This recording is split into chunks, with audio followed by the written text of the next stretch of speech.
the number one thing that these ladies are looking for in a man, but can't find it, is leadership. Yep. They want action. Like, do you step up? Like, God has called us to be change agents. Yeah. Like, we're not walking in the room to see what the temperature is, walking in the room to set it. Yep. Like, I am a thermostat. I set the temperature in the rooms that I walk into. Yep. Like, God has given me a grace through the gifts. Yeah. And he uses them to transform rooms through me and the Holy Spirit. So, like, what we're saying is that, like, the number one type of man that a woman wants is one who brings action. Yeah. Like, do your actions, are they consistent enough? Are they, because action again presents the concept of accountability and responsibility. Mm-hmm. So if I am embracing what I've been made responsible for, my family, my finances, whatever it is, like I am stewarding it well, and I am embracing accountability, which again comes through my actions. Yeah. What are your actions? Yeah. And our actions ultimately should be to serve those around. Like, I am stewarding this well. Yeah. Like, please don't buy into the lie of culture that everything that I have is for me and it's supposed to benefit me, and I want the boat, the Bentley, the house. God is blessing us. He's giving us much so that we can give it away. Mm-hmm. So my actions should mirror that. That everything that I have, everything that I've been entrusted with, the influence that I've been given, it should be all used to benefit the people around me and bless them and be a light to them. Yeah. So I think when it comes to, like, man, our relationships, our homes, our marriages, again, women want men who will step up and take action. Yeah. Because action at the end of the day, man, is something that God ultimately uses to build capacity.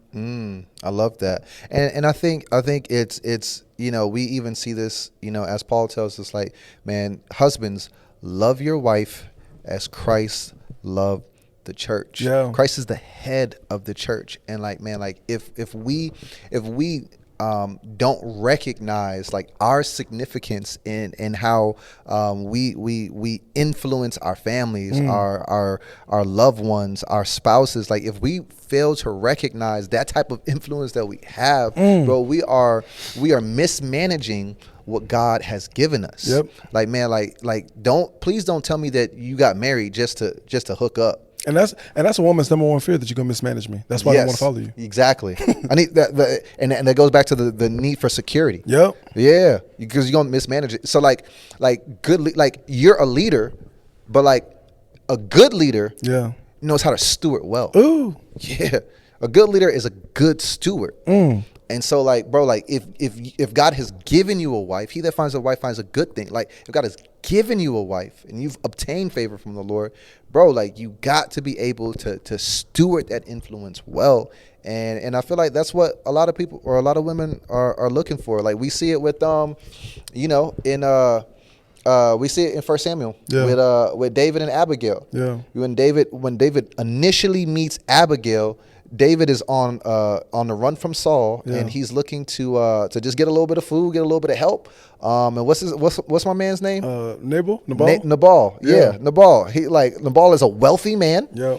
Very wealthy. He's got influence. He's got resources. It's like in 1 Samuel, it talks about like how like Abigail went up to Nabal and he was having a party that was fit for kings. Yeah. So he had status, and he had all these things that typically culture would sell us on. That is, this is what a man's supposed to look like. You're supposed to have it all together. You're supposed to have the money, the influence, the status.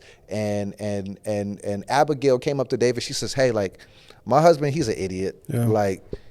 David just asked for a little bit of help. Nabal jerk shuts him down. She's like, my husband's an idiot. I'm sorry. Like, let me just talk to him. Let me get this thing situated." Yeah. And she was like, and she was just like, "Let me serve you, David." And I feel like it's because she realized, like, bro, like, my husband, he's got some great things going on. Yeah. But he's not a good leader. Yeah, like he's not I don't want to follow him. Like, I would not want to follow somebody who's a jerk, who's not generous. Like, you've got resources, but you're stingy. Yeah. So like, there's innate characteristics that we all need that separate, or that we find that separate good leaders from bad leaders. Inevitably, like, Nabal ends up passing away. Yeah. God takes him out, and she marries David. And one of the first things that she says is like, I will serve you. I want to wash your feet. She saw that David took action, took charge, like was not playing games. And she's like, that's the man that I want to serve. That's the man that I want to be under.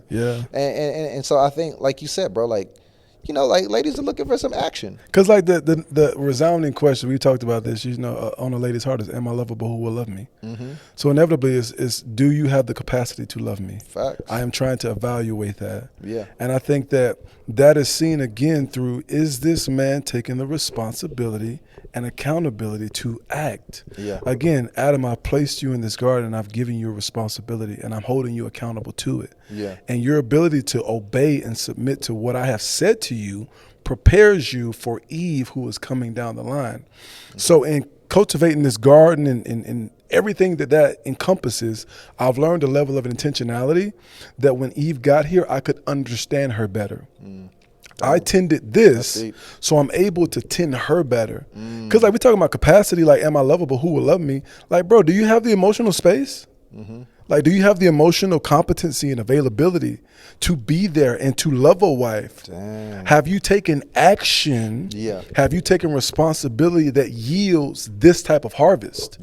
Like, that is what we're talking about when we say being an activator, taking action, being a change agent. That is what a woman wants out of a man. What's up, Circle Up family? We'll get back to the video in just one moment here, but I did want to let you know a few other ways that you can get involved in our community. First, you can check out some merch. If you look at the description below, you'll see a link to all the different items that we have. Make sure that you go copy some swag. Also, we have a Bible study on Wednesday nights where we go a little bit deeper in God's word. So make sure that you tune in. The link below will give you all the information that you need. And also, if you just want to be a blessing and just be a part of investing in what God is doing in our ministry through us, make sure that you check out some of those ways to give. Cash App, Venmo, PayPal. Anything that you give is a blessing, and it helps us continue to expand the mission of God that he's called us to.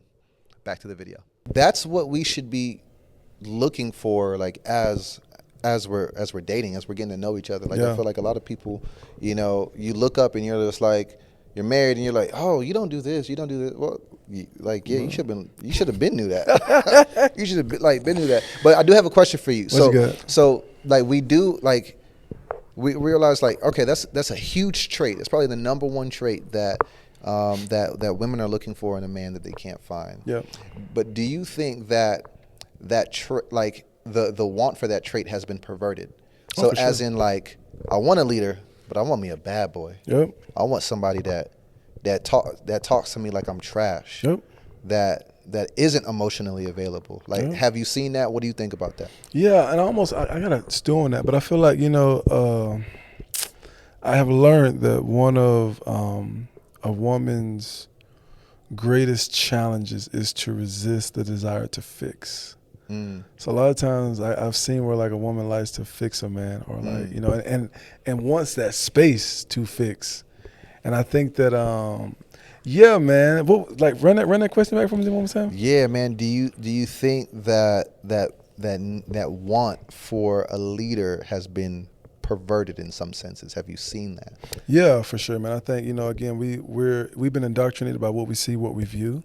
So of course, like, the illustration of a leader has been characterized by whatever we've been in front of.